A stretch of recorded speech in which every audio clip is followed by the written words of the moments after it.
We are very fortunate to have great community partners, and a great example of that is the Roanoke Symphony. And joining me today is Maestro David Wiley, who spends countless hours in our schools every year. First of all, thank you for doing that. You know, you were recently at Jackson Middle. I know you spent a lot of time at Patrick Henry. It goes on and on. Why is it important for you to go to the schools?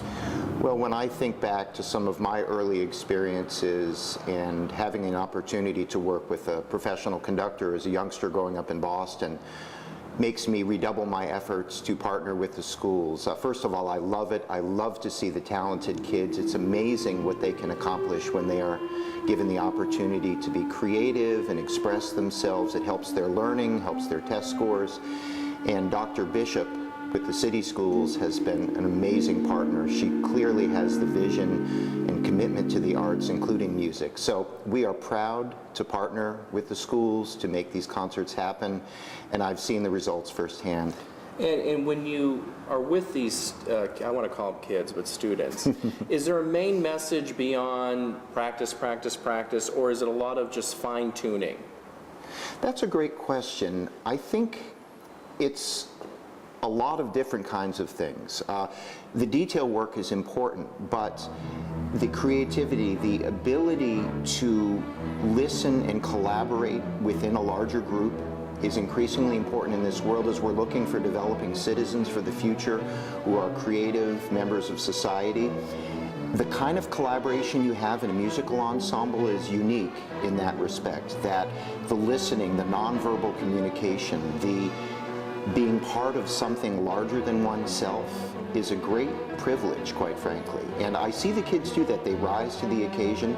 The wonderful teachers do a lot of the detail work. When I come in as a guest conductor with the schools, one of my roles is to try to push them to the next level, to get them to exaggerate dynamics or articulation, or really use the full bow in the case of the strings. We were working on that with Jackson Middle School, and the kids always rise to the occasion. If we set standards even higher than we think they can achieve, they always rise. It's just amazing.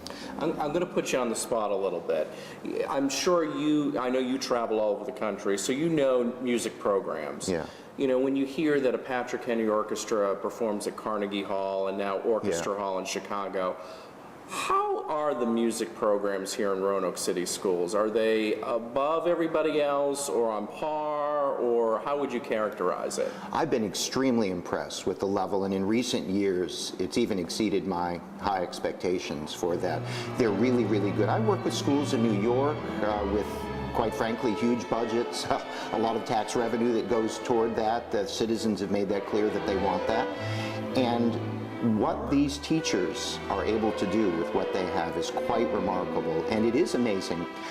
Patrick Henry going to Orchestra Hall in Chicago, I've performed there, and those students are in for a great, great treat to be able to go and perform in that space. So we should feel proud of what the schools are accomplishing. I want to talk for a moment about your new digs here in downtown. I mean, the Roanoke Symphony's been around forever. What has it added to actually have a more visible spot here, right here in downtown?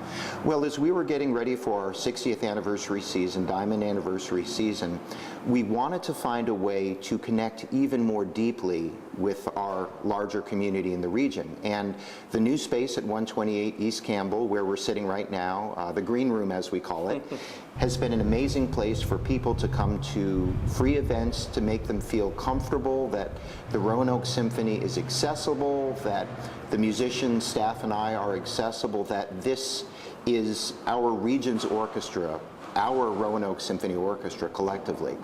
And we've seen an uptick in attendance. We've seen a lot of people say, you know what?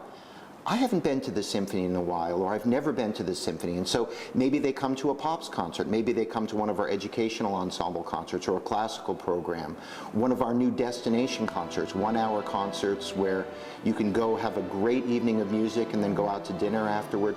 So accessibility, quality, excitement, and now we've seen our attendance go up to about 16,000 individuals are touched by the Roanoke Symphony every year, and we are grateful for that. You know, there's always a concern in Roanoke about the arts. You hear about Mill Mountain Theater sort of going away a little bit, coming back. There's always concerns about the art museum and just in general art. So How well, in your mind, is the Roanoke Symphony doing? I mean, are you guys on solid ground? And I guess what I'm asking is, you're not going anywhere anytime soon, right?